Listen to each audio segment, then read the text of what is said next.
So, hi, everybody.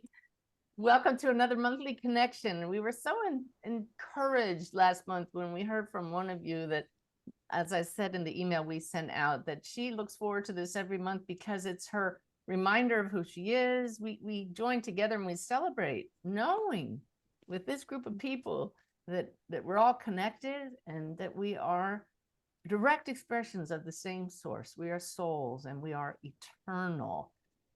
Wow. I have some proof of that tonight, and I'll be sharing that with you in the evidential part of this evening. And then we'll actually be channeling spirit and hearing from those in the higher realms in the latter half of this program.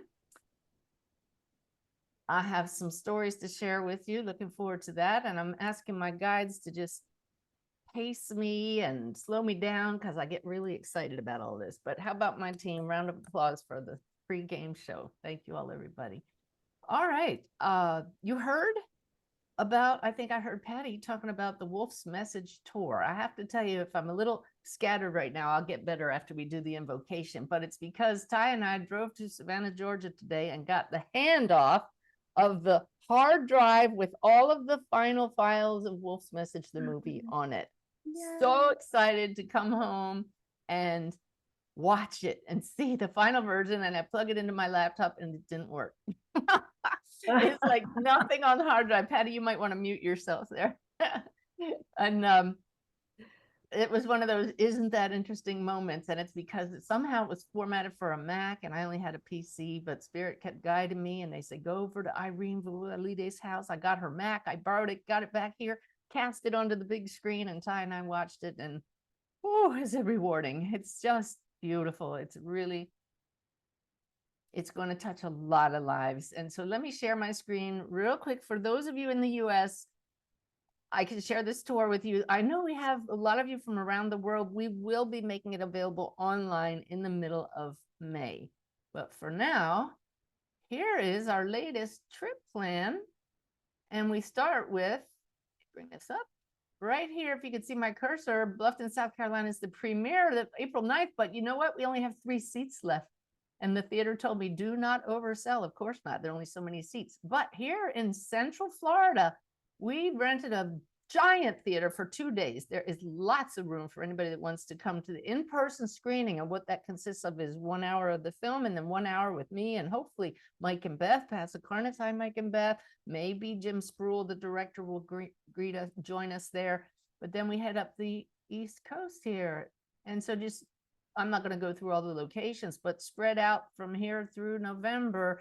If you go to wolfsmessage.com, it has the locations and the date. And if the list on the attend a screening page is blue, that means it's a link and you can reserve your seats right now. So wolfsmessage.com. Oh my gosh, the excitement is building.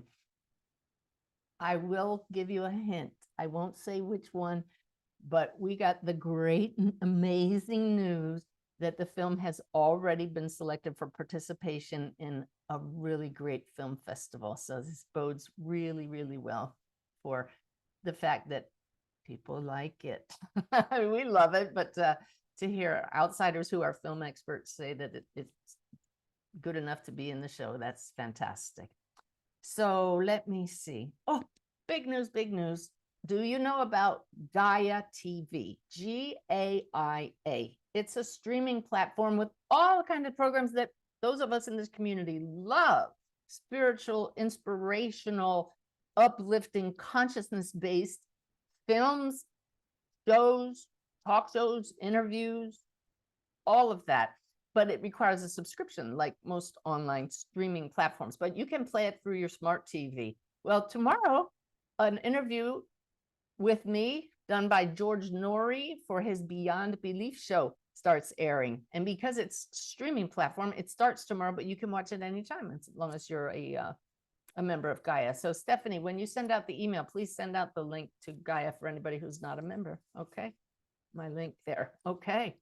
So I'm very excited. I want to watch it. I don't know what it was like. All right. And another big news. I have another book coming out from Hay House in June. It launches June 10th. It's called Making the Afterlife Connection. It's a teaching memoir. It's messages of hope and the rest of the story. with exercises for each of you at the end of each chapter. It's already available for pre-order on Amazon. If you just can't wait, save your receipt, because we are going to be having special offers when you enter them on my website, including a drawing for a reading with me for somebody who has pre-ordered the book. So that's already on Amazon and other booksellers. So enough about those announcements. We want to get on with the main event here. So let's start with an invocation. Now that everybody's in and getting settled, let's get centered, which means we're all over the place, right? You've probably had busy days too, maybe a little tired. So let's invigorate ourselves while relaxing at the same time by taking a nice, relaxing breath. Breathe out nice and slowly, longer than you breathed in.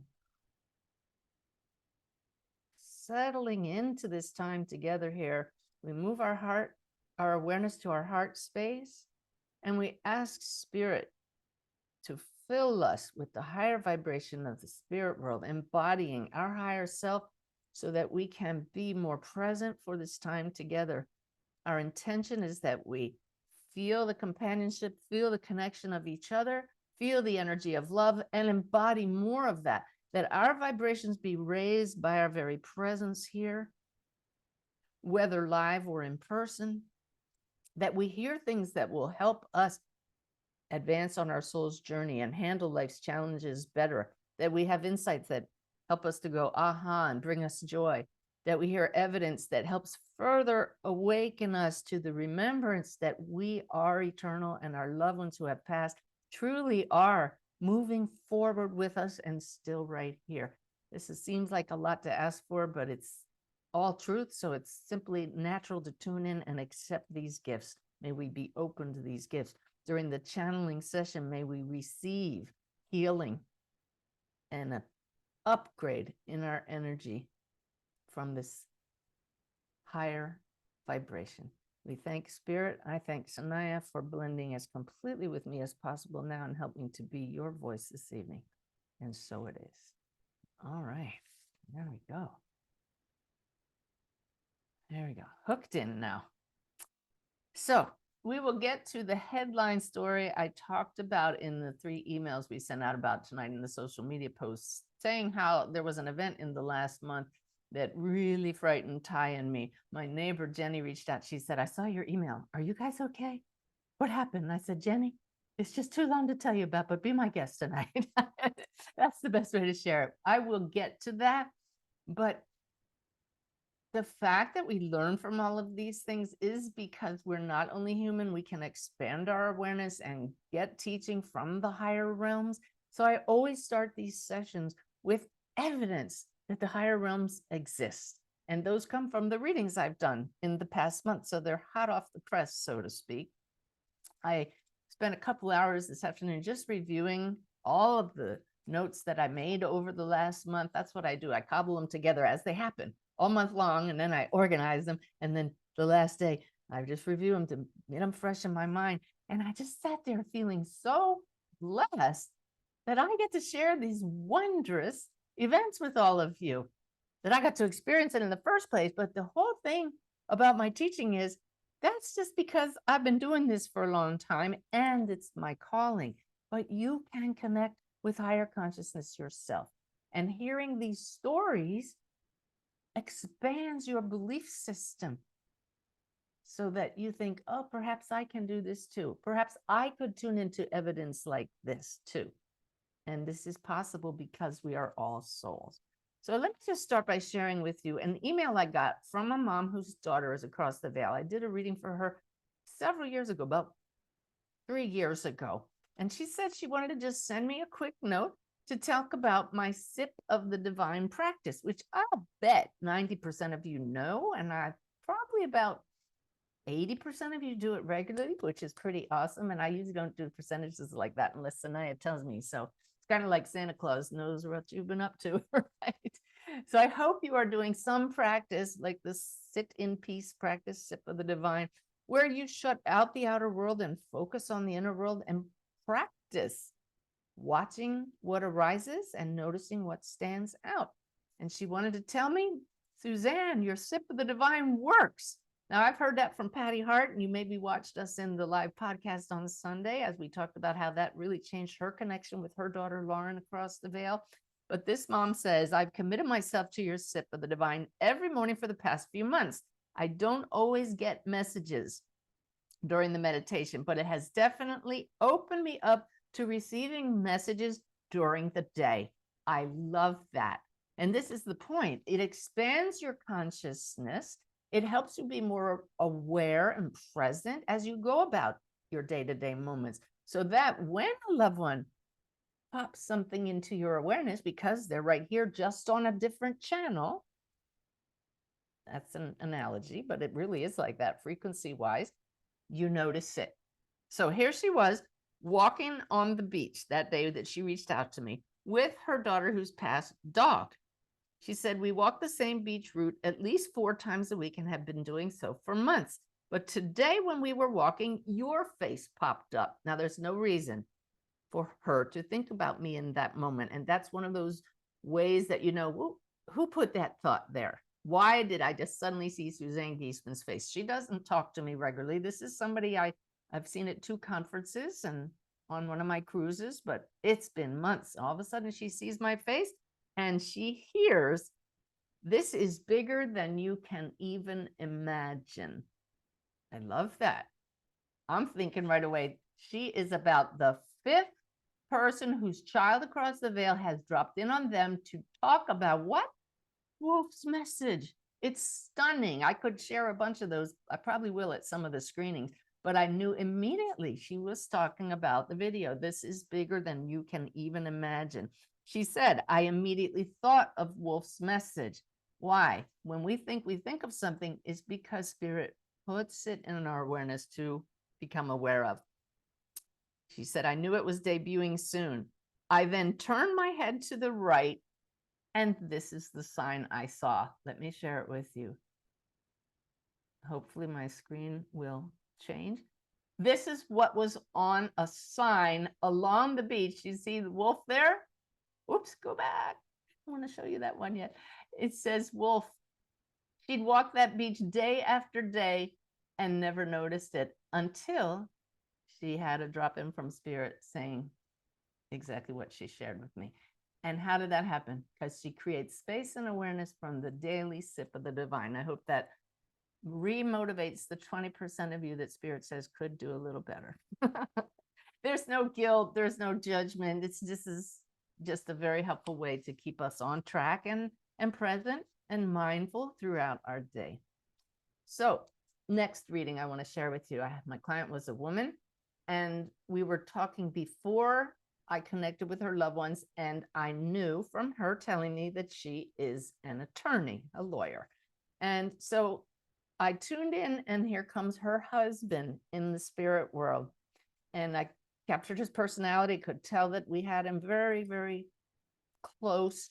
And he made a movement like this, and he goes, same career, same career. And I said, your husband, I always report objectively exactly what I said. So I told her this is what I was sensing. And I said, to me, that feels clairsentience wise that he was also an attorney. What else could it mean? And it was.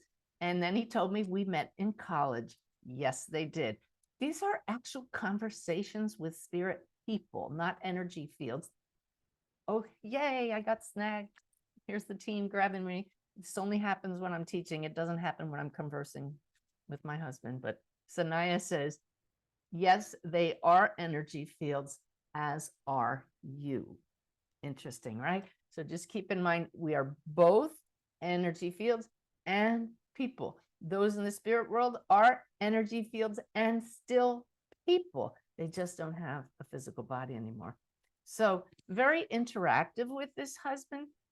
Then he showed me, and I described it. I said, it looks like a college crest from like an Ivy League school. You can picture that, but I said, I can't identify what school it is, but this is important for him to get across to you. And she said, he loved his college, and I have set out 6 things in front of me that were really special to him. And she reaches down and she holds up the pin of his college crest.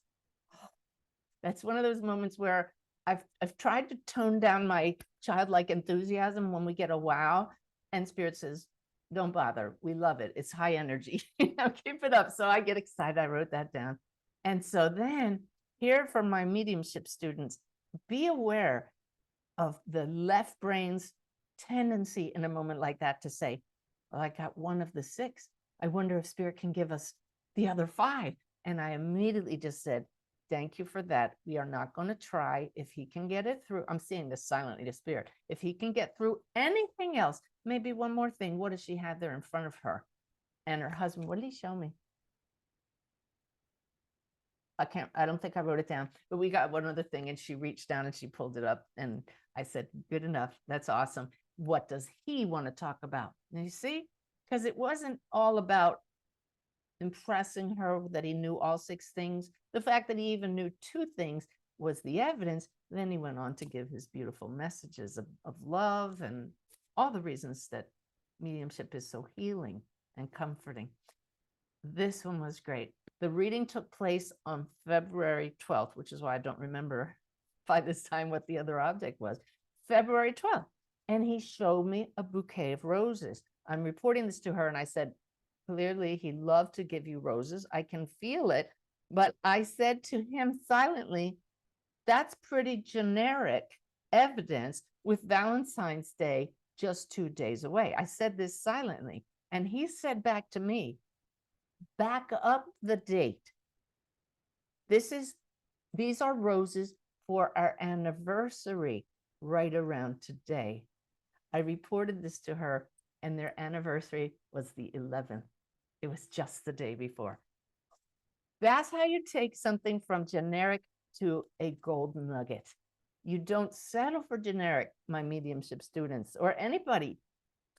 You say, okay, you spirits know I don't want generic, even though it's lovely that he would have given her roses on Valentine's Day. But there was just a sense there was something more. And of course there was, which was beautiful. So he got to show his love in that way. And then one final thing, near the very end of the reading, this cracked me up so much, and I shared it with Ty. He was laughing too. I said, your husband's showing me that he used an electric toothbrush. He's using an electric toothbrush, and he's smiling really big, and he's bringing my attention to how white his teeth are. A lot of people whiten their teeth. She started laughing. I want to get this right. Look at my notes. She laughed and said one of his favorite phrases that he said all the time is, the lawyer with the whitest teeth wins. Oh, gosh. Now, see, this shows creativity on the part of those in spirit. This is not just, again, I say this all the time, but it's such an important point. It's not just reading data, not reading your client's mind the way he showed it. He could have put that thought in my mind, but that's pretty hard to do. But it was okay to let her tell me why it was important that he was drawing attention to the white teeth. So pretty cool. Then, just so you know that not all readings are easy, I did one for a woman who, as I found out from her child in spirit, is what we call a shining light mom. She has a child who passed, and she was very quiet throughout. It didn't matter what I said. She just didn't react much. She listened. She wrote some notes. And I just felt, at the end, I said, I do hope that you can tell we connected with your daughter and that we got some good evidence and that makes her messages more meaningful. She said, thank you very much. And she was appreciative, and it ended. And it was about 2 days later, I got a long email from her. And she said, I want to apologize. I went back and watched the video. I was so quiet as I was just trying to absorb it all. She said, it was absolutely wonderful. Let me share with you some of the validations. And I love this. We call it the after party. But one of the things, oh, it wasn't a daughter, it was a son. One of the things her son showed me was scraped knees from being in sand and gravel. I could feel it on my own knees, that this was a common thing. And she said he was totally into sports. He was into especially baseball and mountain biking. They live in the desert, and he was constantly scraping his knees on the trails and in the sand, which was just a wonderful validation. And I said, he's showing me standing on the ledge of an outcropping. There's rocks all around, and his arms are out wide, and he's just in total joy. He's in his element. And she said, we have an exact photo of him doing that. And she sent the photo, and it was in Sedona with all the rocks around and right on a ledge. So I love when they bring, thank you. I love when they bring through favorite photos. And Spirit just reminded me to tell you the reason for those specific photos is because of the joy they felt. They want us to remember them for the joyful times, not the way they passed, not those last moments, not focusing on the things we feel bad about. Remember the joy, because that's what they're focusing on as well. He showed me himself on a stage in school in long robes, and sure enough, he loved drama. He was in the drama club and had several leading roles. And he told me he had met the soul of a child in his family that wasn't born. And sure enough, mom had had a miscarriage. So that is very cool. Let me see.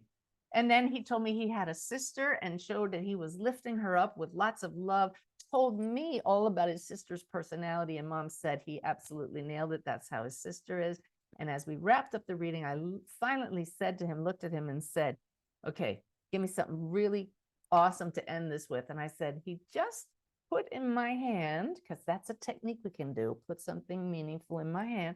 He just put in my hand a turtle, but this is an ornament, an ornamental turtle. And you just think, why would this young man be showing that? And mom went like this, said just a minute, went off camera and came back with this ornamental turtle. And in her email, she sent me picture after picture of why ornamental turtles were so important to him and his sister. It was their thing. So goosebumps there. I hope some of you picked up those goosebumps. He also showed me during that reading, just so you see how spirit works, an image of a big hairy white dog, but he showed me the one that had walked past our driveway just a few hours before the reading. While we were walking our dogs, we had to take them inside because of the bark fest when this big white dog went by. Well, he flashed that image in my mind, and I knew it's because he had a big white hairy dog, and he did. So this is what spirit does. They're hanging around getting ready for the reading, and they'll take something that's fresh in the medium's conscious mind and bring it up if it's meaningful in their life. So I love how that works. Okay. Wait, I must have missed something. Hang on.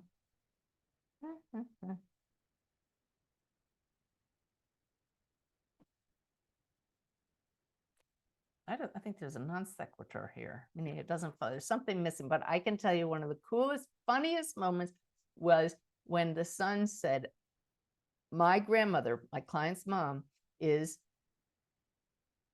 not going to be alone when she passes. I'll be there to help her across. And when we finished the reading and we were just chatting and I had thanked her son, she said, I am so glad it was the one thing I wanted to hear, that he would help my mother pass. And I thought, oh, isn't that touching? And she said, because somebody has to help her from that side, and I was afraid I would have to go first. I hope that strikes you as funny as it did to me. It was both sweet and sentimental and pretty funny at the same time. It was beautiful that her son knew exactly what she needed for comfort, and that's always our intention. All right, so a couple more readings. We always spend a half an hour on this. I can feel the energy coming up. I hope you can too.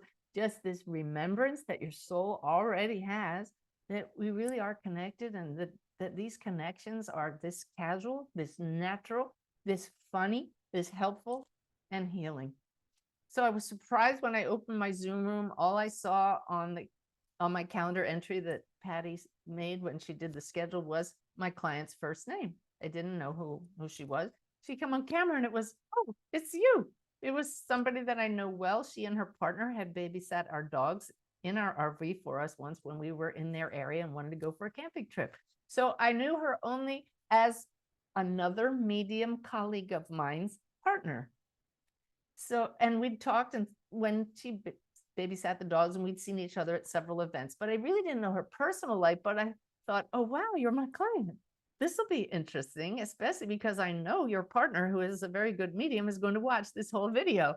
So it's one of those slight pressure readings, but you just listen to the left brain and the ego and say, thank you very much. You go sit aside. We don't need that kind of commentary. We know spirit's here and isn't going to let us down. And they did not at all let us down. She provided feedback right away, but then when she and my medium friend watched the whole thing, they just had so much fun remembering and realizing what some of the things were, but some were very obvious, such as her grandmother came in and jumped ahead of everybody else, because that's exactly what she would have done in real life. And I love how we do maintain our personalities and our pushiness or our quietness across the veil. It comes through that way in readings. I actually got her mother by name, which I don't always get the names, but when it's very important, it comes through that way. She said it was very interesting that when I brought through her brother who passed, both she and her partner noticed that my facial expressions changed and his personality came completely through in my mannerisms and the way I was moving my face, which I found really fascinating. That's because we merge completely with another spirit, with their energy field, and become as one. And so you start acting like them, which I love. I love the part that she said, my dad and my grandfather told you that they were real storytellers, and they were, but they wanted to make the point, then they did, that they always told their stories exactly the same every time. That's an interesting specific detail that they got through. And she said, what's funny is she and her partner had just mentioned that trait the previous weekend when talking about them. Isn't that cool? So what does that show? They were listening in on the conversation and brought it up again. Let's see. Oh, when I was talking to her mother in spirit, her mother said, I said, I'm supposed to tell you these lyrics. I was lost, but now I'm found. She means it literally across the veil. She's found her true home, and clearly her faith was important to her, but there was a further meaning to that. Amazing Grace was her favorite song, and that's a lyric from Amazing Grace. So I didn't know that. She didn't remember it till her partner reminded her. So very cool. Got heart palpitations from how her mother died, and then an adopted mother came in and told me she loved bluegrass music and had a wood fire stove. And indeed, she played bluegrass in a band with a stand-up bass, the really big one, and did have wood smoke coming out of her chimney all the time. So very cool evidence. The main goal of mediumship, of course, is to show that life is eternal, but we call it the continuity of consciousness. It's uninterrupted, our awareness that we exist. Maybe it seems interrupted, just like our awareness does when we sleep. But as soon as you become aware that you're across the veil, it's a continuation of life, love, and full expression. And she said that because her partner is a medium and she lives with her, they know about the continuity of consciousness. But she said, and I want to quote this here, please know that the messages and evidence you brought through were amazing and significant, and let me feel like I was in the same room with my loved ones. I often feel them around me, but sitting with you and spirit was on a whole different level. I loved hearing that feedback because it's something I don't often think about, because when you merge with the spirits as a medium, of course you know they're right here. That's why these conversations are taking place. So for her to say it felt like they were right here in the same room with me, we say that in human terms, but it's because they are. And it's not just when you're with a medium. I really want you all to understand that. That's why I share these stories. So you can turn to your side right now, because the loved ones you've been missing as I tell these stories are right there with you. Your thoughts and your love for them, and perhaps even your grief, keeps them closer energetically, and you're not keeping them from anything. Sanaya wants me to make sure to tell you that. All right. So I love the one-on-one readings. To me, they're sacred. They last a long time. We can get in deep. And I am not called to do demonstrations of mediumship, gallery readings as they're called. But I was invited to attend the local chapter here of Helping Parents Heal, because my neighbor Irene Vuvalides is the leader of the group and the vice president of Helping Parents Heal. And she invited me as a fellow shining light parent with my daughter Susan across the veil. And Ty went with us. And she wanted me to speak a little. And she knows that I don't normally do gallery readings, but I was getting this, I was going to say nudge, and no, Spirit says it was a push. I was getting a push from my guide saying, you know, you're going to do it. You know, you're going to do a gallery reading. And I did. I brought through several of the kids. My favorite moment was when I brought through one of the couple who was there. There were 30 people, one of their sons. And I said, he's looking at you. He says, you need to change the oil in your car, Dad.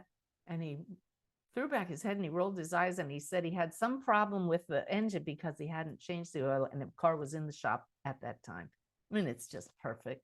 So the reason I bring this up is because, you know, I share all this evidence with all of you month after month. Yet before I did that demonstration, because I was out of my element, standing in front of the 30 people on the spot to do quickie readings, I spent a good 5 minutes giving excuses beforehand, just like I just did. Well, I'm out of my element here. This is not what I do. I'm a little uncomfortable. And I knew as I was doing it, that was my human side coming out. And I could hear and feel my teacher, Mavis Patilla, just standing back and kind of saying, you don't need to say this, my dear, you know, but there it was. So afterwards, when we were all standing around chatting, I resisted this beautiful spread of food that people had brought, including cookies and brownies. I'm not going to touch that. And all of this judgment of myself from making all the excuses welled up until I dived into the cookies and I dived into the macaroni salad and I assuaged that ego with carbohydrates and sugar. And so I just want you to know that I am absolutely very human. Okay. And I went home that night and thought, okay, we're all works in progress and in process, Spirit says. But I took that into meditation with myself the next day. And that's what we do when we find somewhere in ourselves where we could do better. They're not judging us when we feel we could have done better. That's why we come here. I have a sign on the wall right here. You can't stop the waves like emotions, but you can learn to surf.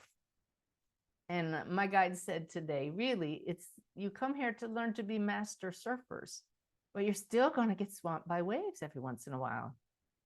To be a master surfer in spiritual terms, in my understanding, is to say, oh, I'm feeling like I could have done better. I'm feeling a little less than now. And I'm just going to sit with that, but I'm not going to give into it. I'm just going to flow with it.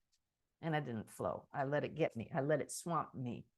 So, well, cool. I don't have to go home yet. I get to do a little more mastery. But I just wanted to share with you that this is what led to the scary moment I wanted to share with you. Okay. So when you notice that there's something in you that blocks the flow of the life force, that takes you out of alignment with who you are. Could you feel the difference in my energy when I was sharing my excitement over the readings? And then all of a sudden I get into my uncomfortable zone of doing gallery readings because it's not my calling. And I, you know, what are people, you know, everybody's going to be looking at me. What if that's all human stuff, which is very normal. Then we have slipped into, with the human and soul dial from my Awaken Way book, the human dial's way over here. And mastery is when you can balance it. It's not staying always in spirit. Please keep that in mind. We didn't come here to be always pegged at spirit, soul awareness. Why come here? You can stay in the spirit world and know you're a soul. We come here to master balance. So when you notice that something knocked you off balance, take it into meditation. Get in a nice expanded state, get relaxed so you can hear, and ask your guides to show you what needs to be released. There's lots, almost all of us are carrying around childhood traumas. And so they're showing me a few things. And I said to my guides, I want to get the question right. Why do we have to hold on so tightly to our stories? Why can't we just be? Okay, that was the question I asked my guides.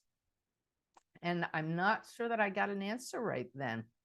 But what I meant by that is, this is the story of Suzanne, and she had parents that were like this, and she grew up this way, and that she had a little trauma there. We all are living stories. And part of the spiritual path, no, the guide said not part of it. The spiritual path is learning to not fully identify with the story as who you are, but to identify as the story of you, state your name, and this shining light of spirit. You are both. You're eternally the shining light of spirit who is living this story through a physical body for the practice it gives you in surfing, both literally and figuratively, riding the waves of emotions and not getting swamped. Okay, you're living these stories, but why do we have to hold on so tightly? Why, I'm asking spirit, is it so challenging that they keep coming back? Okay, so that was my question, the story. I was a little bit upset with the story of Suzanne from the way I judged how I could have done better the day before. So I had already gotten my daily message that we post on the Awaken Way app.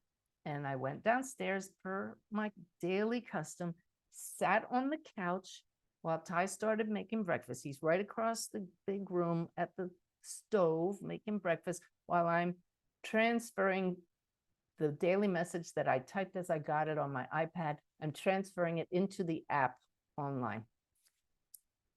And Ty says to me, hey, I just got a text from our friend, let's say John. John wants to know if he can come visit us on the 8th of April. And I said, let me check my calendar because I'm sitting right there with my laptop. So I pull up my calendar and I look down and it says 8 to 9 April, Jim and Gloria here. Now you heard me talking about Jim Spruill, the director of Wolf's Message. Jim and Gloria, his beautiful wife, who we spent today having lunch with in Savannah for the handoff of the film, is a couple we have been communicating with since I did a reading for them a year ago, November. Okay. And then lots of communication from April a year ago when I asked Jim and Gloria if I could feature their son Dakota across the veil at the Helping Parents Heal Conference and the IANS Conference as some of the most amazing evidence from their son in their reading. And then as a result of our connection through their son Dakota, I asked Jim if he would create Wolf's Message, the documentary, because he just happens to be a filmmaker, director, composer, creative person. So Jim and Gloria have been daily names and daily presences in our lives for a year.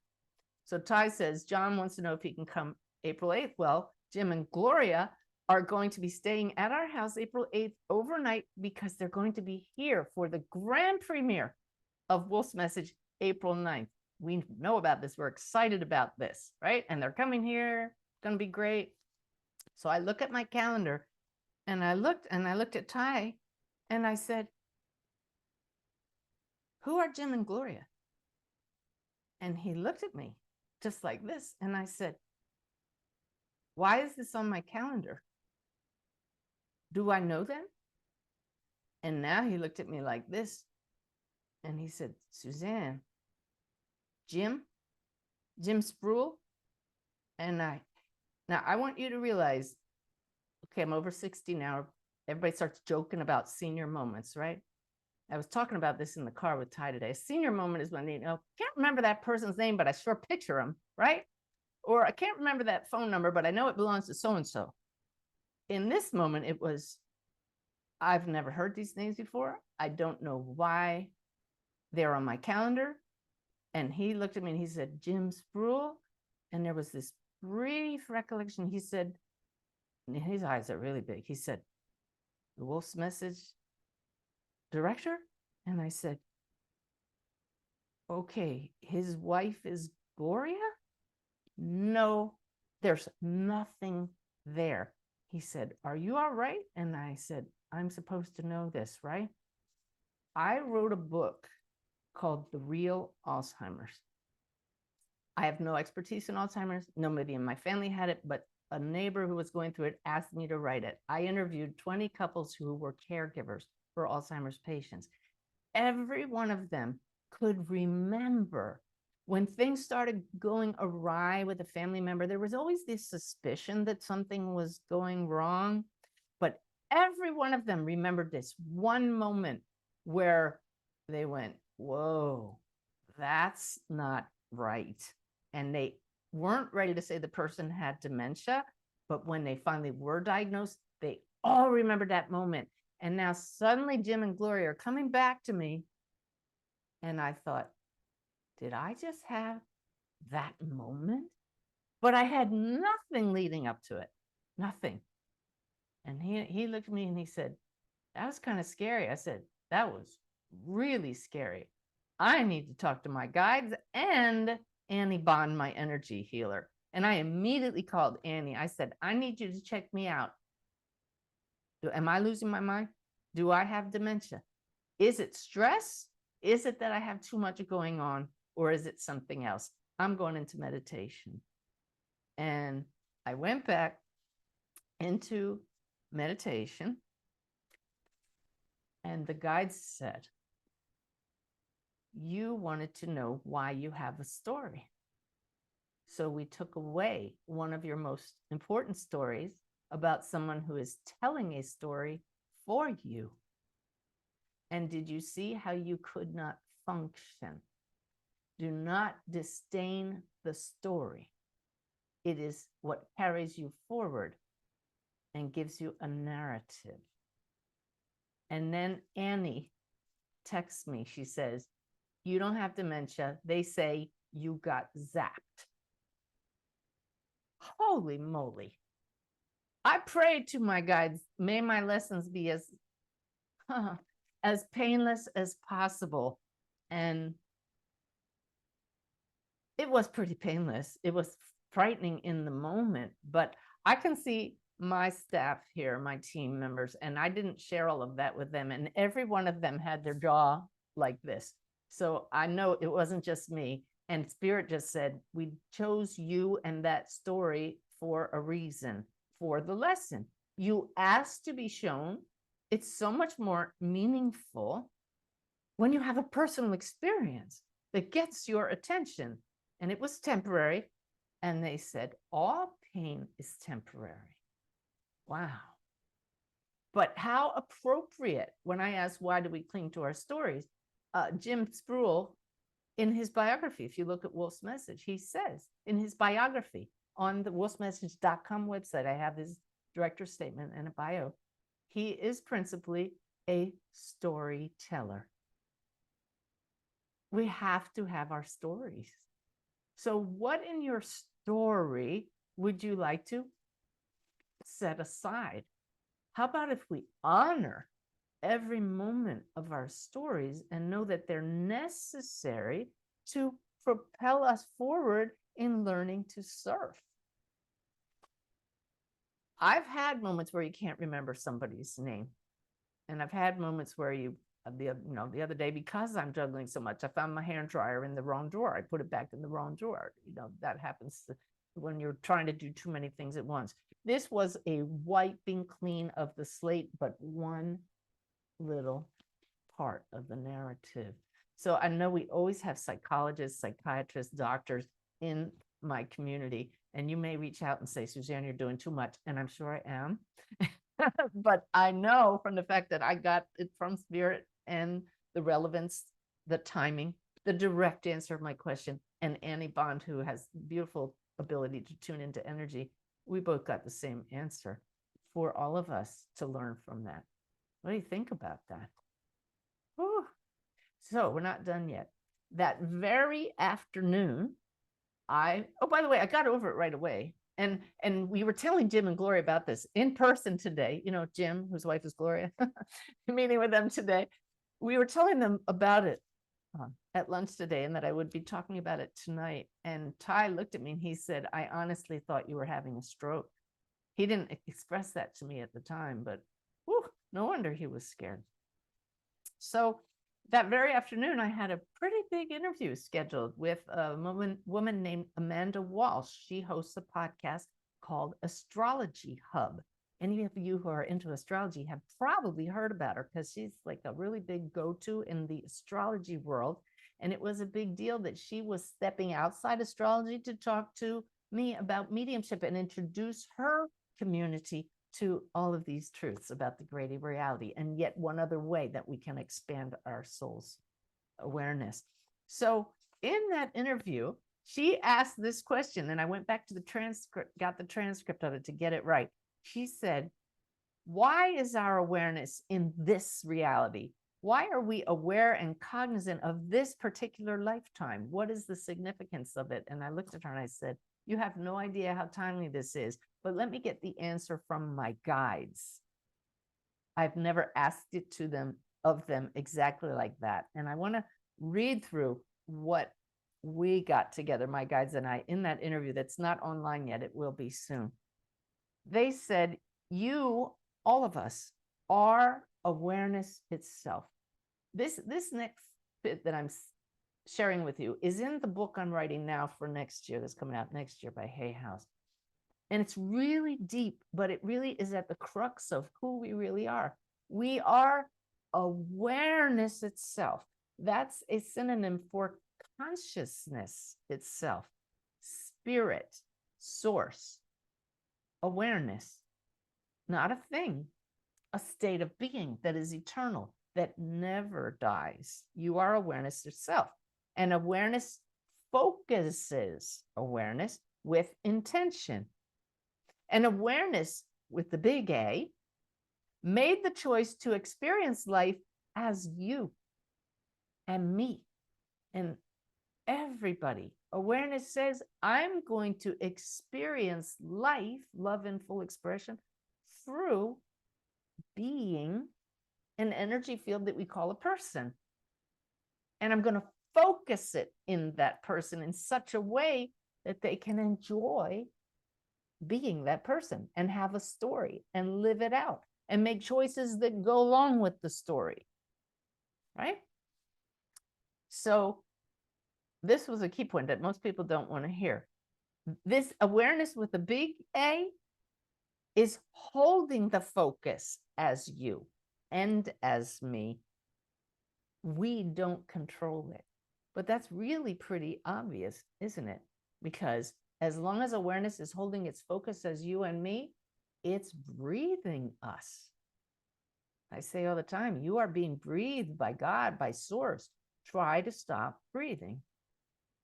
You can't, because it's coming from beyond this body.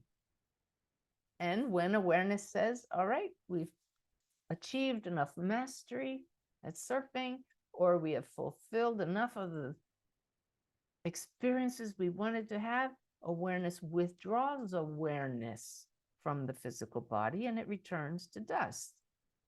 But this is why we are so focused on this reality, because the big A awareness, the big S spirit, wants to experience it through you and as you. And you don't have that level of control. We have just enough to bypass the brain's filters and become aware at the soul level. We're not just these bodies. Sometimes the veil parts enough that we can actually know ourselves as source. What a blessing that is. That's grace when that happens. And I know.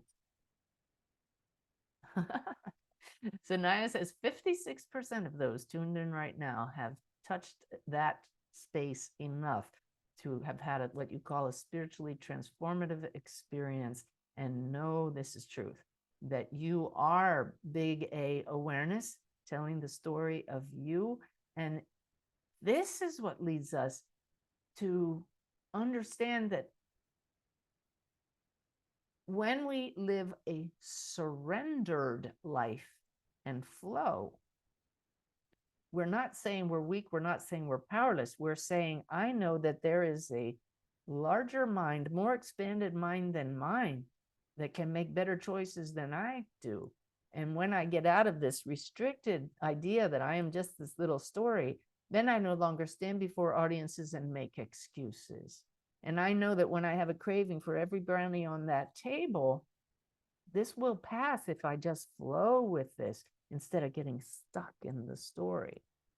And I feel like I have no control because I can't control the flow. And so I try to control a moment and make sure it doesn't change.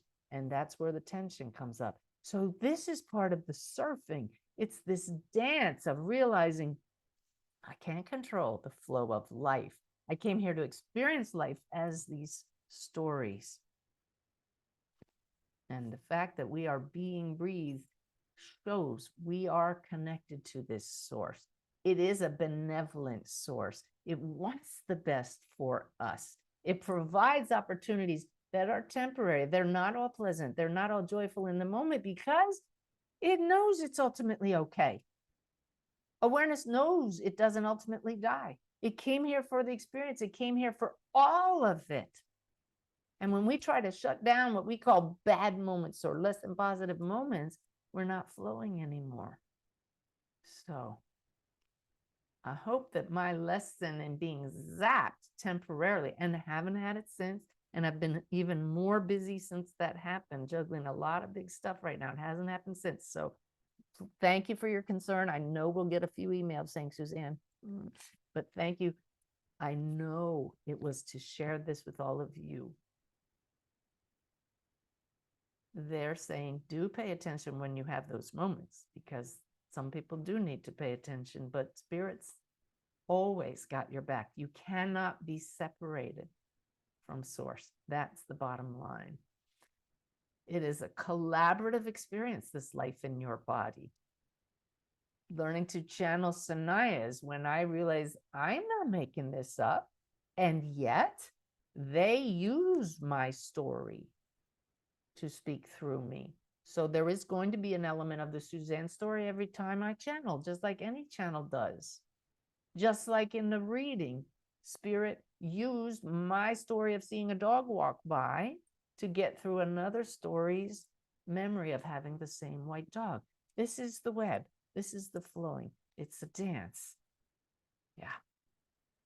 And it's Spirit that nudged me to go back and ask the questions in meditation to get the answers, because I've learned from these connections that the answers are right here within.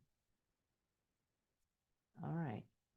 That was a lot, but it's perfect because I wanted to end with that and just segue into Q&As for a good 20 minutes at least. So if anybody has any specific questions about that experience there, Steph B, ask them in the question and answer box, not the chat, in the Q&A box. And Stephanie, be on the lookout for anything specifically about that experience. But I'm fine. Yes, it was scary. It was amazing. It wasn't instantaneous. It lasted long enough to say, what is going on? And now we know. So next door neighbor, Jenny, all is well. Thank you, everybody. Stephanie, you ready for Q&As? I am, and I've got you covered because Betty has asked a question about this. So it's just a perfect segue. Betty says, so when one gives up their story or forgets their story, do we experience dementia? So Sanaya is saying, they're showing me crossed wires. The story unfolds. I'm trying to channel their answer here. It unfolds through us clearly as we understand it when our life force flow from outside of us connected to the whole field is balanced and flowing evenly. We talk about being incoherent temporarily when we have some of our energy centers shut down through experiences that knock us off balance, or our thoughts that cause constriction. That causes temporary insanity, right? Sometimes we go a little crazy and act out. That's because whatever's happened to us or within us causes an incoherent state. What the guides are showing me is due to literal changes in the physical body, the life force. They're showing me it's like a message we got in the Daily Way this last week, like a rock in the stream. it causes the wiring is off. I'm mixing metaphors now. Let me get it from them. A rerouting of the life force so that your body cannot process the information energy it's used to processing in the way we're used to and in a way that we would consider normal. So would you repeat the second part of that question? Because I've answered it, but I want to make sure we got it wrapped up there. Yes, it says, so when one gives up their story or forgets this story, do we experience dementia? Yeah, well, that's what we call Mhm. dementia, is when the Yeah. story gets rerouted and it doesn't flow the same. Okay. Okay. Yeah. Awesome. All right. I have one little synchronicity I have to tell you from Kelly, Okay. who said she was thinking about writing a book about somebody who is losing their mind, and she wants to call it, she had that thought today and she wanted to call it Storyless. How wild is that? Oh, wow. Yeah. So I just wanted to share that synchronicity. If you all have any more questions about what Suzanne shared, please do put it in the Q&A box and I will look for that. And I All just right. want to comment that that's one phrase that I didn't say, but that was the question right afterwards. Am I losing my mind? And Spirit wants me to make the point right now. You cannot lose your mind because awareness is the mind of God. Pure being. When I said, why do we hang on to our stories? Why can't we just be? Pure being is the state of spirit with no vibration, simply in existence. The moment spirit sends a wave out, that starts a story flowing. And so that is what we call the mind. The mind is the activity of awareness, the activity of consciousness. So once spirit starts creating and producing something from all this potential from simply being, now the mind exists, the one mind with a capital M of God. And we are the waves.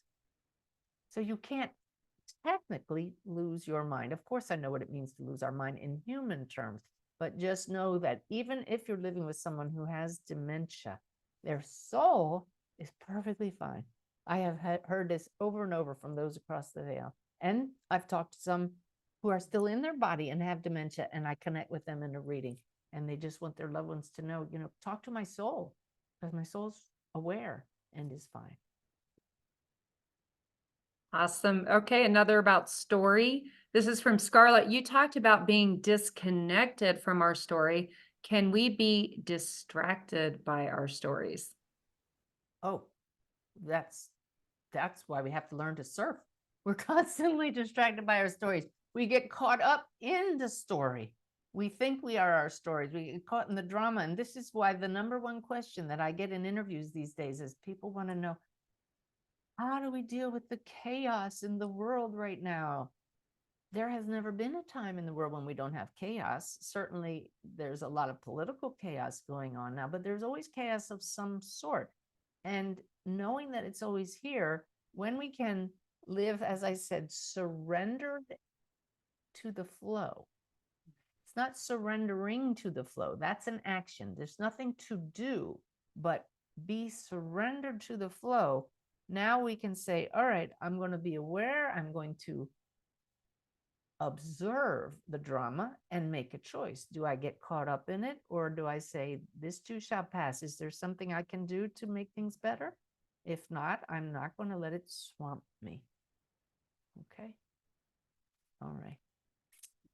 Yeah. Okay, fantastic. Yeah. Okay, here is another one. If I understand correctly, this is anonymous. If I understand correctly, we choose this life on earth for certain experiences for ourselves and for others in our soul group. And that in order to live the full experience, we have to forget who we are prior. You have worked hard to help us remember, but is that reneging on our agreement to forget? We don't make a commitment to forget, to my understanding.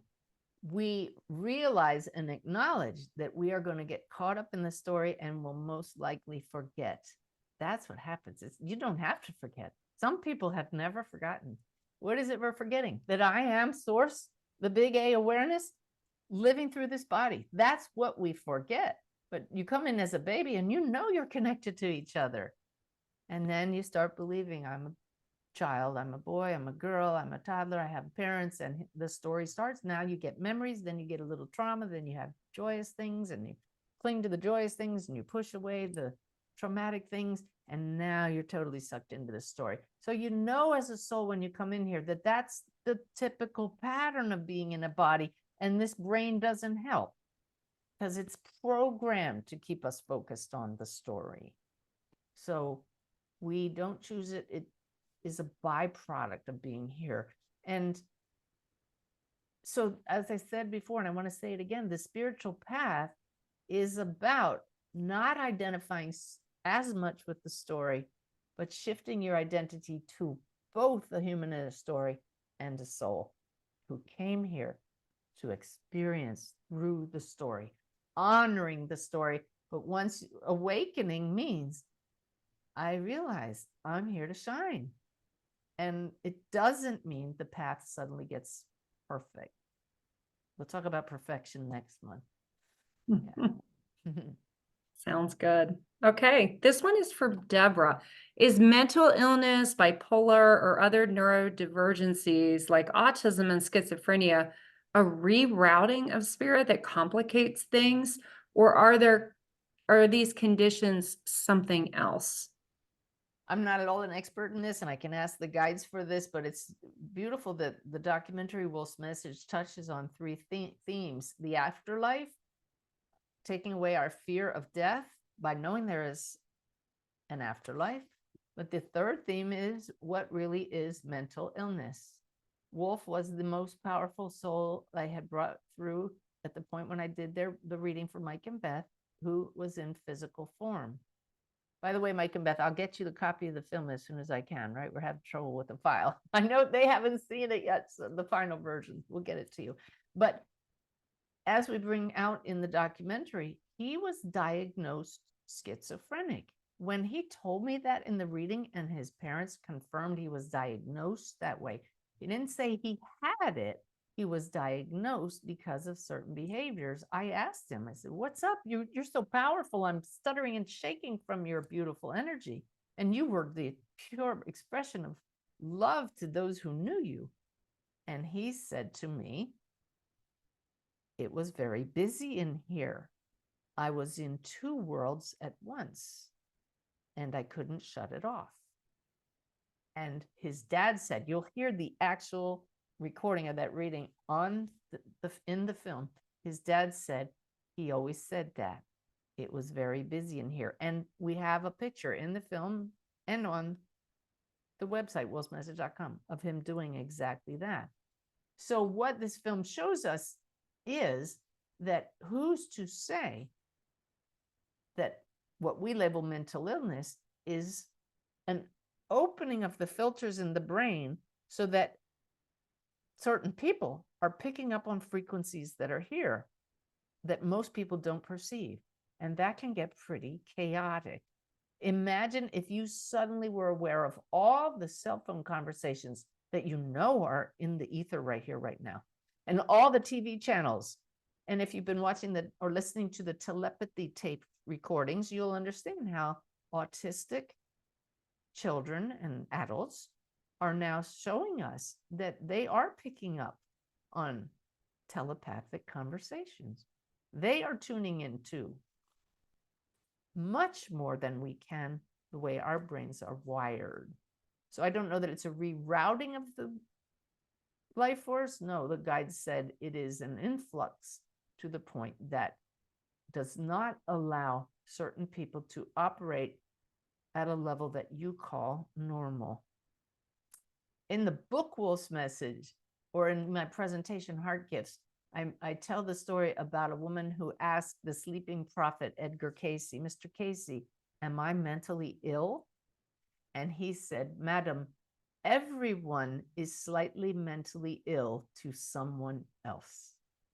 I love that answer. It's all relative, but we have this bell curve for almost everything in life, right? So everybody here in the middle sections, we call that normal, because our brains are programmed to allow in just enough of these frequencies that we're all exposed to that are here, but many we can't perceive, just enough to function well within our stories. But there are some at the extremes that can't function because it's too much or not enough. And a medium is someone that has just opened up the filter a little more than most and can tune into those frequencies. And a lot of people say to me, I'm getting too much. The spirit's around all the time, because they've really opened up. And that's when you say, back it off. I need to function here. That's a long answer, but hopefully helpful. Fantastic. That's amazing. All right. Anonymous asks, what advice do you have to those who were taught to forget the painful stories of our past? I don't like to give advice, and the guides don't either. I can simply say that when we don't look at something that is off balance in us, that is not balancing, I'm not talking about mentally off balance, I'm not allowing us to balance the normal energy flow. And I always go like this because we have what we identify as feminine yin energy coming upward, masculine yang energy going downward, and this flow is what keeps us in balance. When we don't acknowledge a dense area of energy that's collected within us from some trauma in the past, it tries to be released. And if we don't let it flow out and release it ourselves, if we push it back down, it's like putting a lid on a simmering pot. And eventually it'll boil over.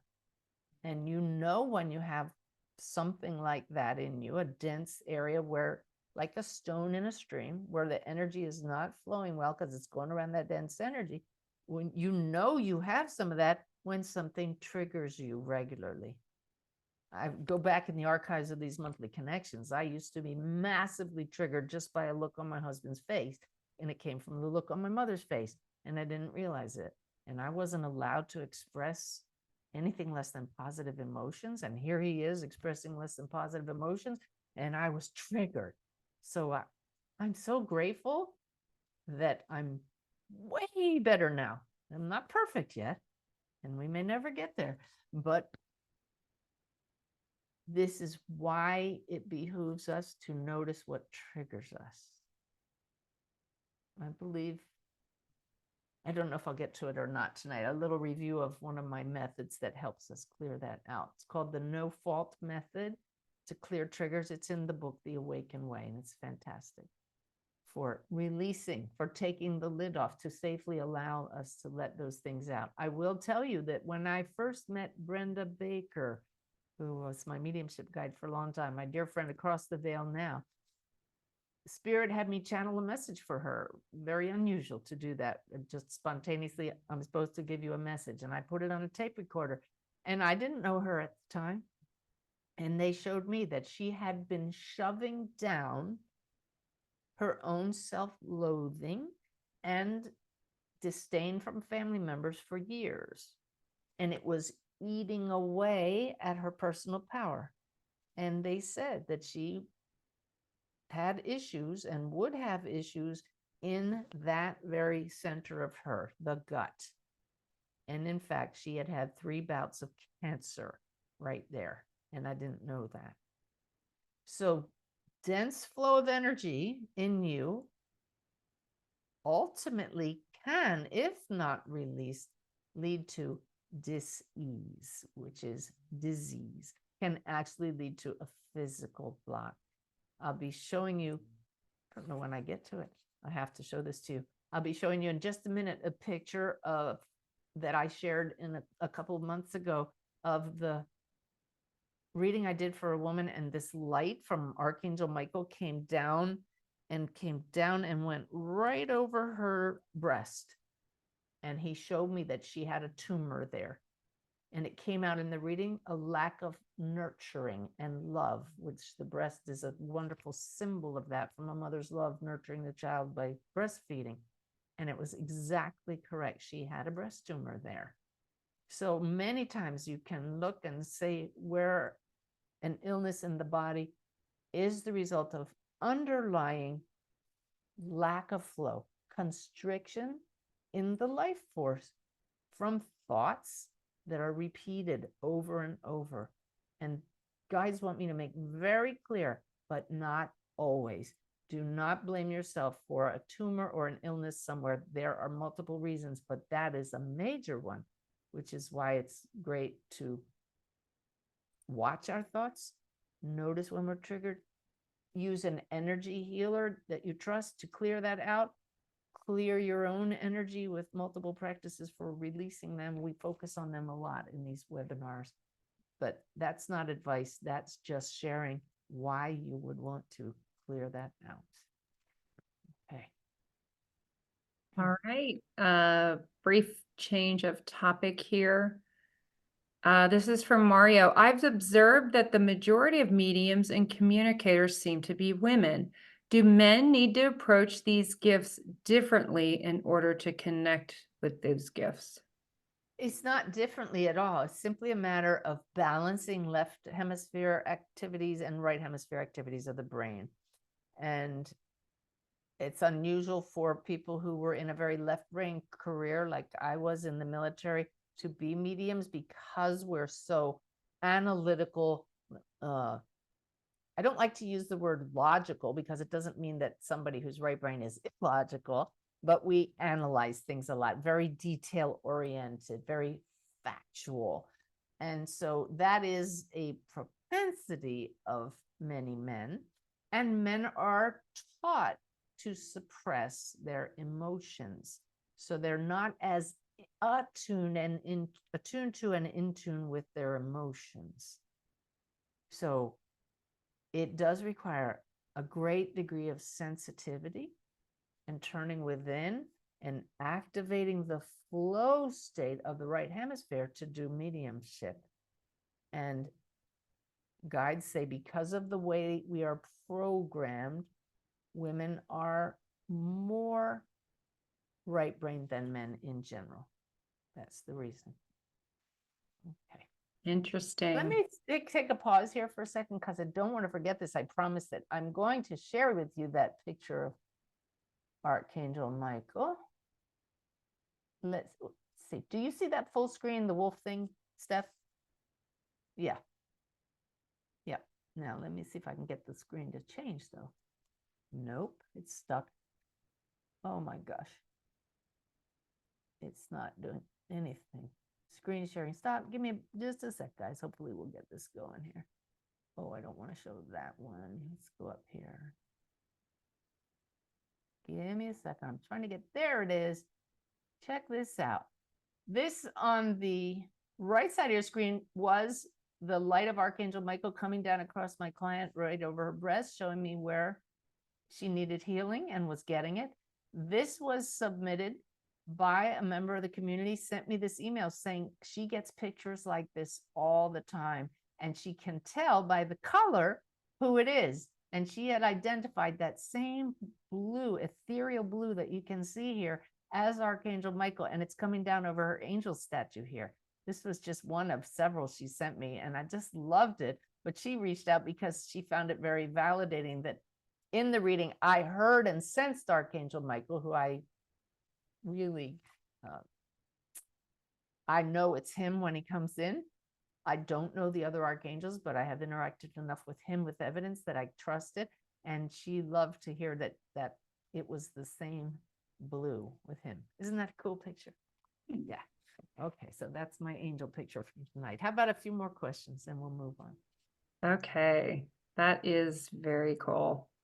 So speaking of angels, here's an anonymous question. Can a person who crossed the veil become an angel? Is there a number or an unlimited amount of angels, and what do they do differently from regular spirit? Ooh, the guides are saying that most angels have not had incarnations as human. They have more dominion, they're using the word, over not just people, but animals and plants and the whole vibration here on the planet. They're here to help all of us. And so they're not as closely focused on just the humans. Humans go around so many times learning mastery, right? Mastery of our emotions but again, not to be perfect, not to be perfect, for the joy of realizing that when we get surrendered, when we are surrendered to the flow, that leads to more mastery. But they showed me just now that the next step really for us after this life, once we've really mastered it and say, I really don't need to go back. We actually want to come back when we don't get it right. I hear so many people say, I'm never going back, but we want to after we get across the veil. The next step would be spirit guides. And we could spend a long time being a spirit guides. And I do believe I have a video, we can put it in the email stuff, about what the afterlife is like and the various levels. Yeah. But Yes. basically, angels are a different species, if you want to use that word. Yes, I just watched that the other day. Awesome. All right. Another one, Laurel. This is from Laurel. Do people with Alzheimer's have clarity as soon as they cross the veil, or does it take a while for them to be able to communicate with those they've left behind? They're telling me that, the guides are telling me that this is cracking me up, the specificity tonight. And please, you can quote me if you want, but I'm taking this with a grain of salt. They say 92%, and I think they're being facetious here, are instantly clear. And then there is a group that simply just wants to rest for a while. But they're showing me my mother, who did not have dementia. She had mild cognitive impairment, but also didn't believe in the spirit world. So I actually got to visit her across the veil in a beautiful STE, spiritually transformative experience. And she was just in this blue healing place and resting. She just wasn't ready to wake up there. And then she eventually did and started playing bridge with my dad. So all was well anyway. But in most cases, those who have dementia, yes, those who have dementia are already adapting on the other side. They're fully aware of what awaits them. I'm aware of my friend Lee Smith, Leigh. He's coming to the premiere. I saw he got a ticket here in Bluffton. He lives in Florida. He watched my teaching and I did a podcast with him. You can find that interview on my YouTube channel. His wife had dementia and he heard me saying you can communicate with them soul to soul. And he began communicating soul to soul with his wife. And he noticed that when she got agitated in her human story, he would sit, expand his consciousness and communicate non-verbally, just like I do with spirits, and talk to her. And she would talk back to him and she would get more calm here every time he did it. And then when she eventually passed, he continued to communicate with her right away. And it was exactly the same. Nothing changed, because soul to soul communication doesn't change whether you're in a body or not. I find that so promising and so affirming. Yeah. So those of you dealing with dementia, know that inside there, once again, they're fine. The soul is whole and complete, as is yours right now. And comforting. Another question? Let's do one more, I believe. Okay, I'm going to kind of combine. I have 5 or 6 questions. This is interesting. They're all so interesting, just amazing. This is regarding, several people have asked about left brain, and the general tendency, or, the general question seems to be, do we left brain people have difficult adjustment with spirits, more difficult than a right brained? My left brain wants to push the pace way too fast, trying to control, skipping important steps, etc., and letting spirit take the wheel. What can you what can you tell us to help us left brain people chill out a little bit? Oh, this is the The best advice I ever learned about that came from a human source. That was Dr. Marjorie Woolacott, a neuroscientist, who showed me that the benefit of meditation is that it dampens left brain activity and activates right brain activity. And that's why it's so important to do some kind of practice like the 3 minutes, that's all, 3 minutes a day, sip of the divine practice that brings the two into balance. The guides just reminded me, use my HemiSync recordings. You can find them under the resources tab on my website, HemiSync, that puts in binaural beats into the music, which automatically, under the radar of your conscious mind, brings the left and brain into a coherent state, brings them into balance. I use them every day and have done so for over 15 years. And this results in greater peace throughout the day. And again, dampening that left brain, bringing the right brain flow, intuitive, sensitive nature online, and you notice a difference. So set the intention to be more balanced and use tools like sitting quietly and observing your thoughts. That's creating space. That's allowing that coherence. And use binaural beats in your music, which it's minor programmed that way. And these aid tremendously. So I'm really, that was an excellent one to end with today for the Q&A section. I'm going to cover a few more topics that I told you we would talk about. Then we'll do a little healing and channeling with my guides, longer than just a couple minutes.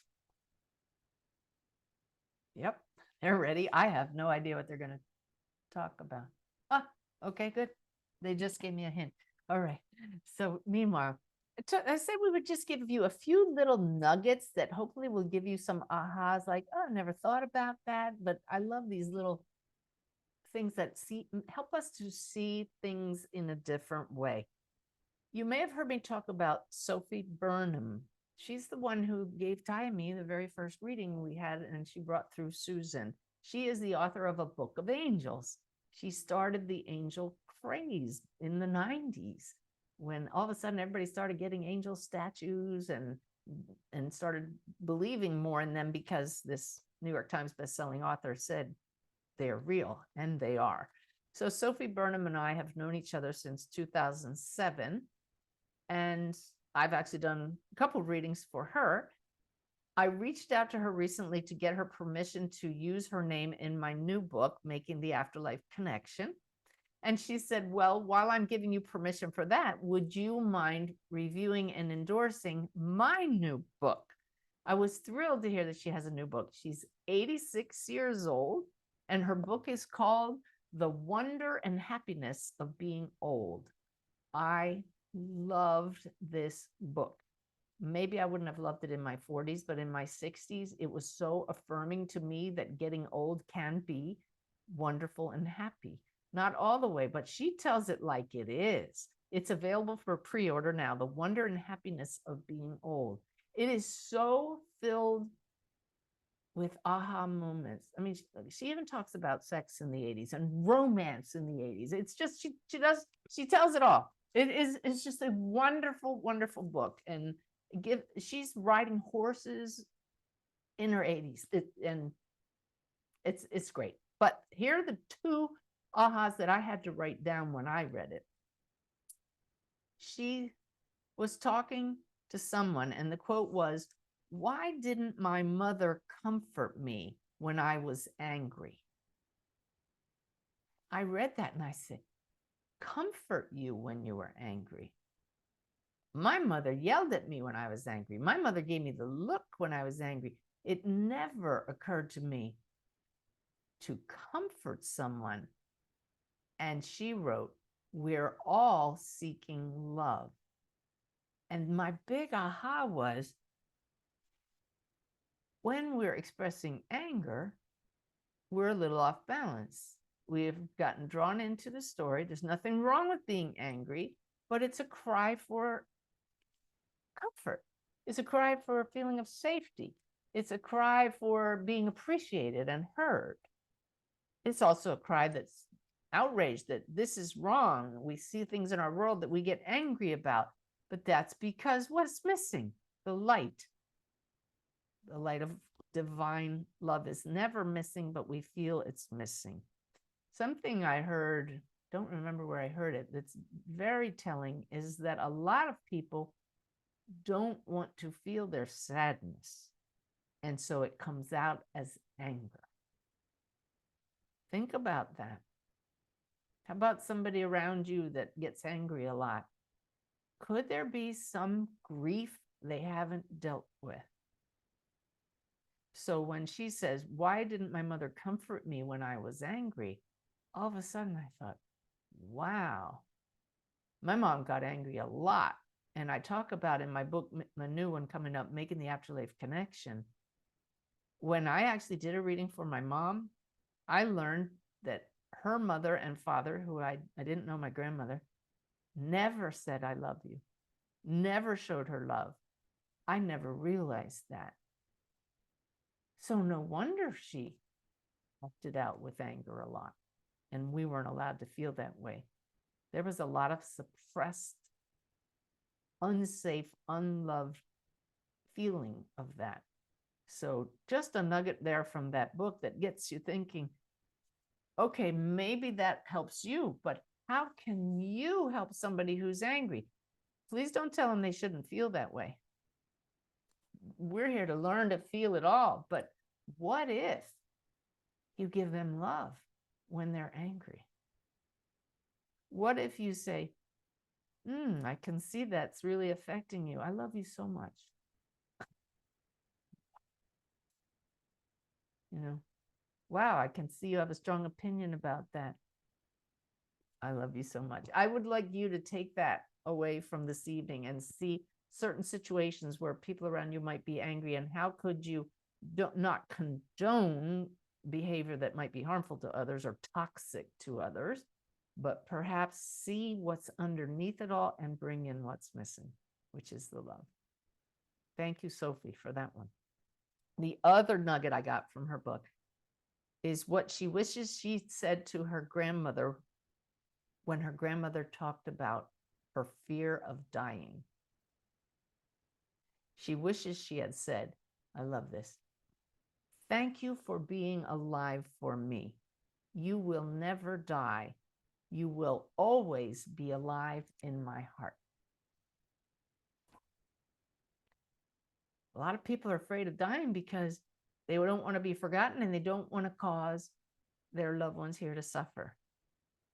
I know once I learned about mediumship, I was no longer afraid of dying. I am not afraid of dying, but I was afraid if I passed before my husband Ty, that he would suffer like I saw him suffer when Suzanne died. I didn't ever want him to go through that again. But we can't control it, can we? And we come here to learn to master our surfing the waves of being human. So to try to take away someone's pain and not let them suffer is very human, yet that's not our job. So I love that. If we can help somebody get rid of the fear of dying by assuring them you will always be alive in my heart, that will give them some peace. Isn't that beautiful? Thank you again, Sophie. So here's another little aha from a member of my community named Isabel Chiliquinga. She's from Ecuador. Bev knows her well because she has emailed a lot with Isabel. Isabel's a native Spanish speaker, of course, lives in California with her beautiful family, who owns a winery. And Isabel loved my work so much, she volunteered to translate all kinds of our videos and my courses into Spanish. And she's done a lot of them. I believe now AI can take over, but that personal touch has been lovely. But Isabel's family, like I said, the brothers and everybody gets involved in the harvest of the wine out in California wine country, and the bottling and the shipping and all of that. And she has sent us some wine gifts and olive oil gifts, and it's lovely. But here's what she wrote to me. She told me that as she was packing the holiday shipments last December, it could have been tedious, right? Putting them all in these wrappers and on the special paper and in the boxes, what could have been drudgery. Instead, she turned it into a spiritual practice. She said, I will be spending many hours in our warehouse this week. The nice thing, I can listen to Suzanne's videos while I'm doing it. Every time I close a box, I read the name of the customer and send a little prayer, wishing them a joyful time or a peaceful time, or simply the awareness of God's loving presence. That's the best part of my workday. Is that beautiful? And it got me thinking, how many people find drudgery in day-to-day things that we have to do?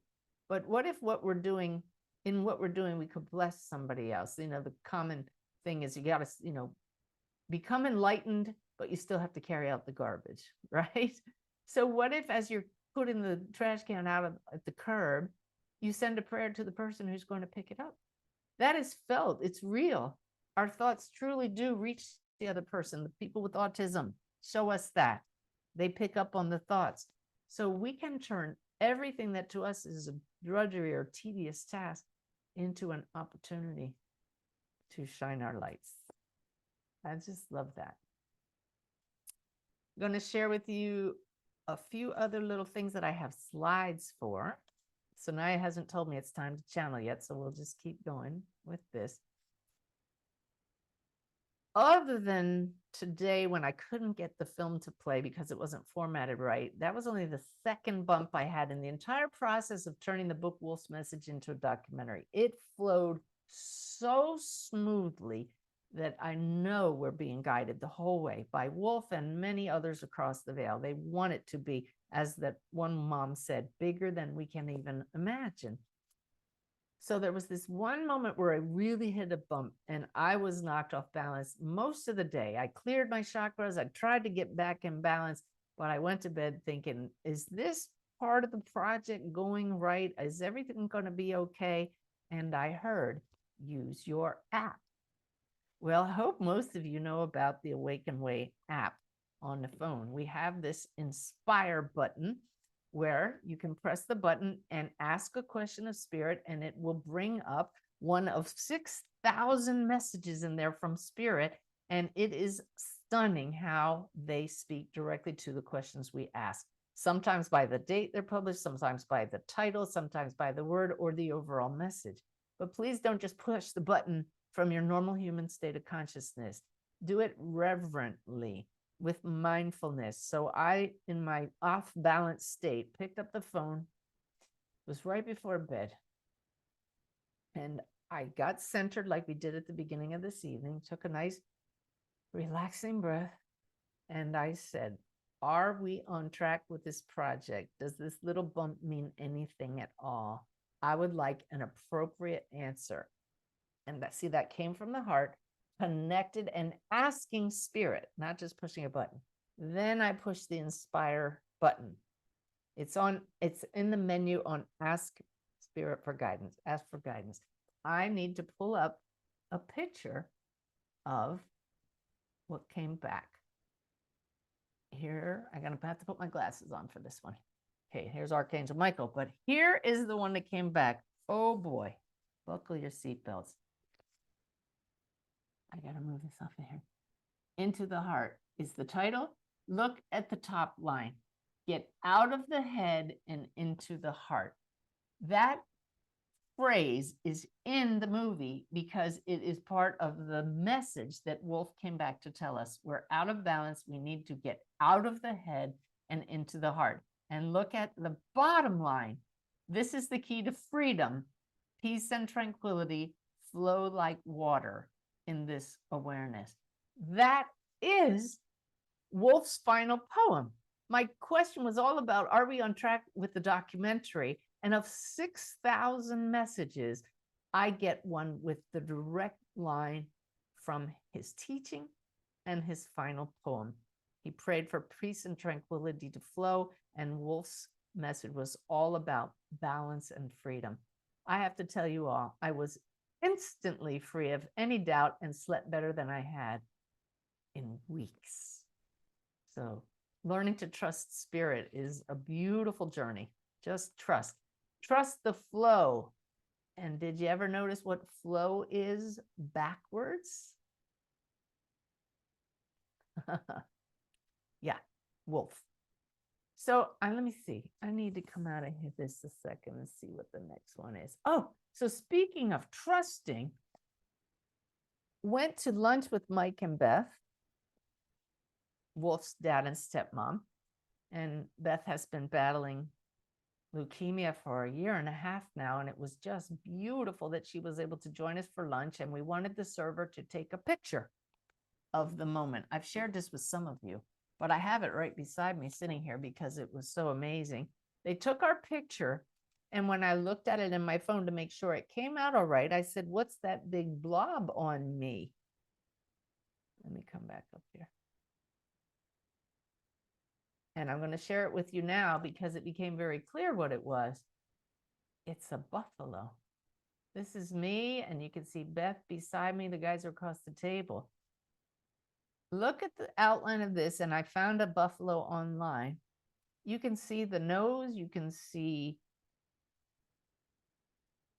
this one's a little washed out. You could see the antler. You can see the eye, the horn, I guess it is.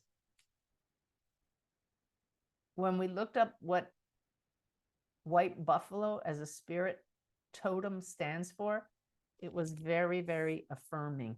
White buffalo means you're on the right track. I'm going to come out of sharing for a moment. You know, the spirit world is watching over you. Very affirming that indeed this documentary is coming from a high level.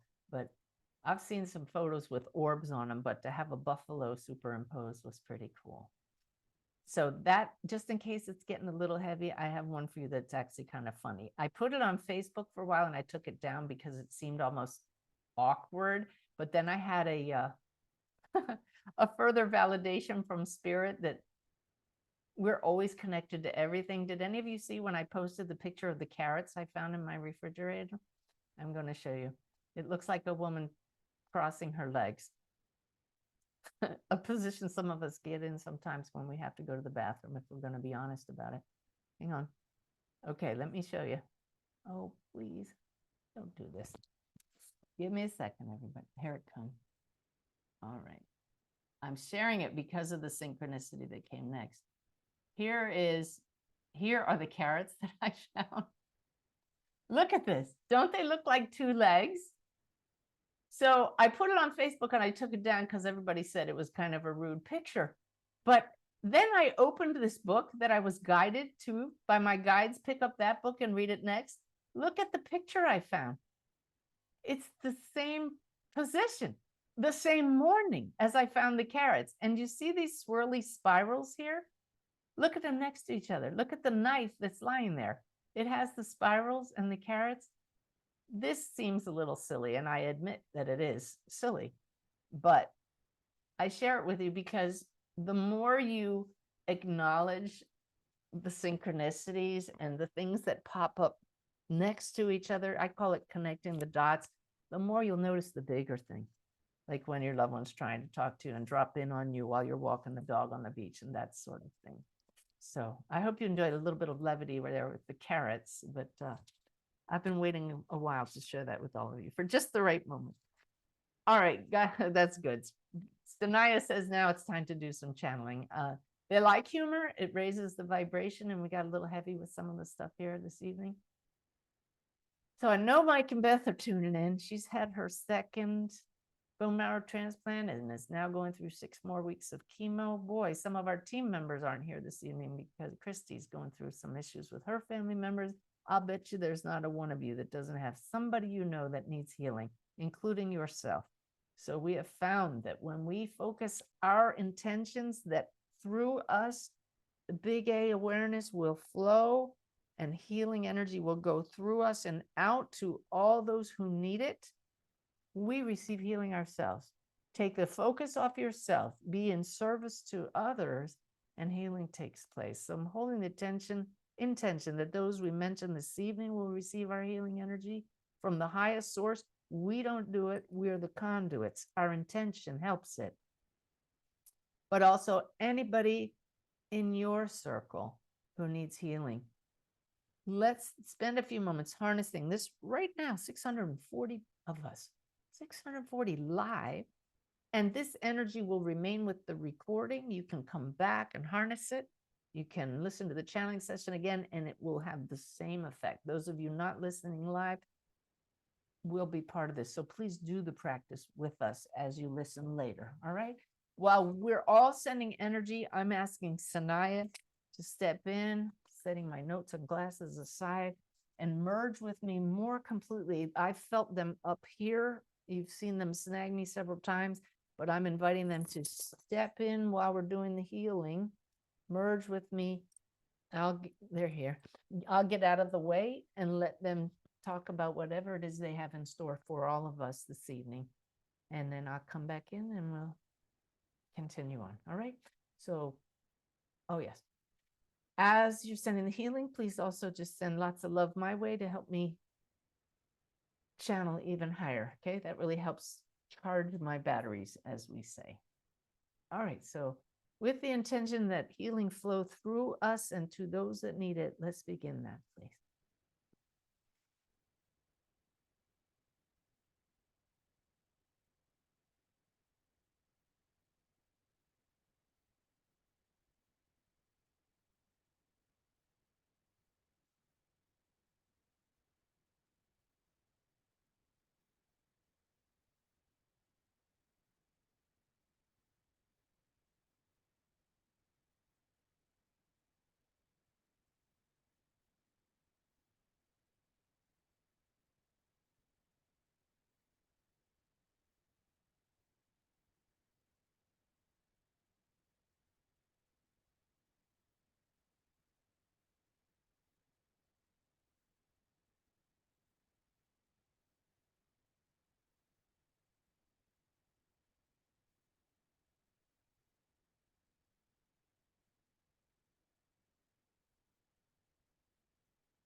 Good evening.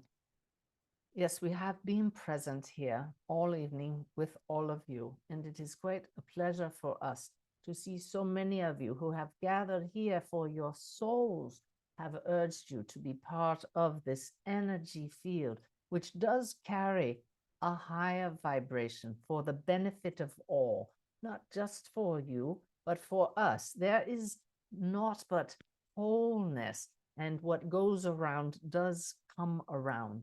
You have received quite a few lessons this evening pertaining to what you have been calling a story. What is a story but a narrative, moment after moment knitted together in a series that propels forward that narrative, that makes sense out of chaos.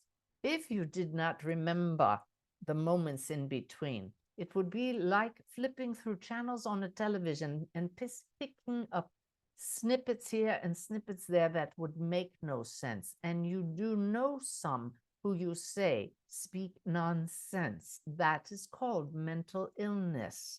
That is from the interruptions in the narrative. And so we wish you once again to be reminded not to disdain the story. You were also told earlier, and we do guide the agenda this evening. Understand this. Your guides as well, knowing that you are going to be part of this. We all share the same energy and make sure that you hear what you need to hear. You did hear this evening that you do not have complete control. And the human does not like to hear this at all. Am I not making choices, you want to know? Why do I make any choices at all if I cannot choose them? And this is why we have given you the word collaborative. Yes, you are gifted with free will. You do make choices. There are certain things that you do choose, and that is how you learn, and that is how you make mistakes and learn from those. Do not berate yourself from making mistakes. For if you sat on a couch and never made a single choice, for you felt it would keep you safer, then the story would come to a standstill. And you did not come here for that purpose. You came here for life, for love in full expression. And you are this. But it is true. that there is a higher consciousness guiding all of it. It is not a person pulling your strings. It is life itself. Life is the flow, and you are part of this flow. The story is the flow. This is why not making choices causes the flow to stop. It is this collaborative effort of life flowing and you making choices that propels it onward. So why do you choose to give healing in moments such as this? If healing is going to take place, if a person is going to heal or not, why even bother? For you are here to express the life force, to play with it, to experiment with it, to learn from your choices. And so if you just said to yourself, I cannot heal another, I am not even going to try, then the story stops there. But by exerting the God-given gift of free will and stepping outside the confines of human thinking, which says you cannot heal another with your thoughts, you are showing that there is something beyond traditional medicine. You are showing that there is a flow of force that can effect healing. You are harnessing that flow with the choice to heal another. And this is why it is cooperative. The healing does come from a higher level, and yet because you are part of the flow, your choices make it so. You choose to meditate or not. Will you awaken to who you are without meditation? We will not give you this answer. That is up to you to choose. Do you see? It is a mystery, and this is what humans love. Do you not? Do you not enjoy a good mystery? If the ending were known, where is the enjoyment in this? Do you automatically turn to the end of the book to know if it has a happy ending or not? Do you wish to know who done it? Some of you do, and that is all right. We can tell you there is an ending followed immediately by another beginning. These are compartmentalizations of the flow, but life is eternal, and it would be not nearly as enjoyable if we told you all of the surprises and revealed all of the twists and turns of the plot at once. We hope you have enjoyed our analogy of showing you how a story, be it a mystery, or for some of you, what you would call a horror show, and some actually pay money to attend horror shows in theaters. Do you realize that some of you here come here knowing that there will be moments that are horrifying, but they are not planned. They are the outcome of a world of duality.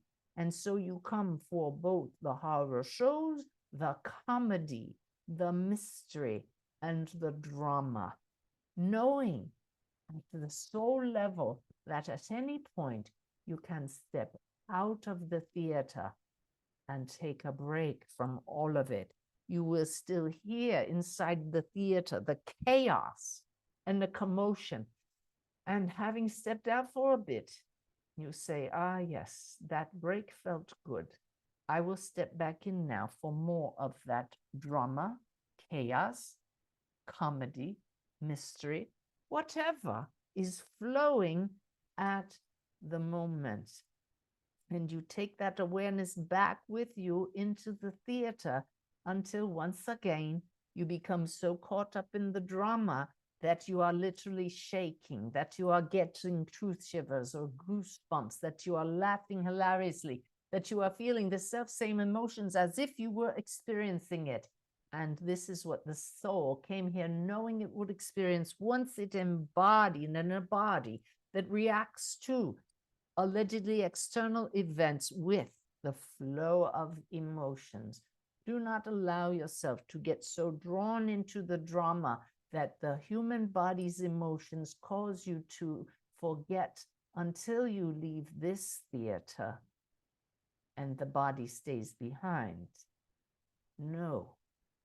Awaken now to the fact that meditation allows you to step out of the theater for just a while. This is how you remember, and take that remembrance back with you into this theater you call human life. We hope that our series of analogies have helped you once again to remember meditation is not the only tool. Meeting with like-minded souls who are in various higher stages of remembering helps to maintain you beyond the story.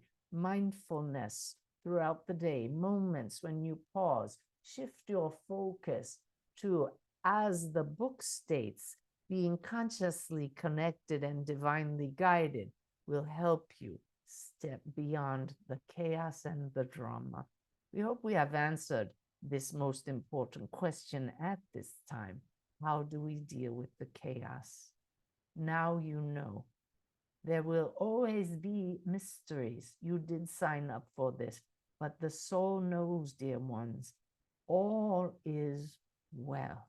This you will taste by grace in those moments that you choose, using your conscious will to set aside the story and sit in peace. 3 minutes a day, accumulate. Perhaps 5 minutes a day would serve you even better. You need reminders, for this beautiful body you have chosen to carry around with you for a while is designed for the drama. Embrace it.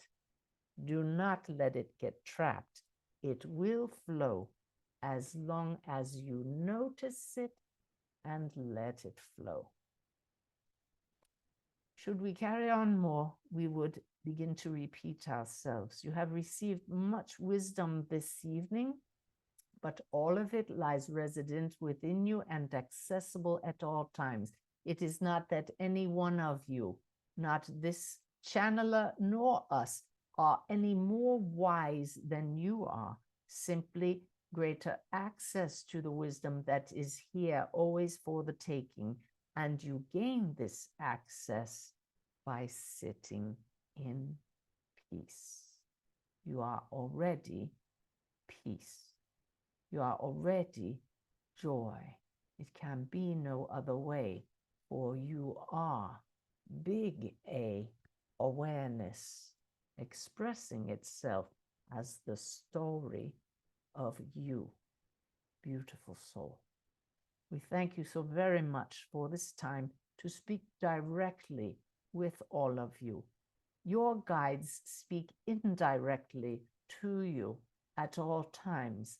The more you sit in peace, the louder will be their voices. You are so very loved. We bid you good night.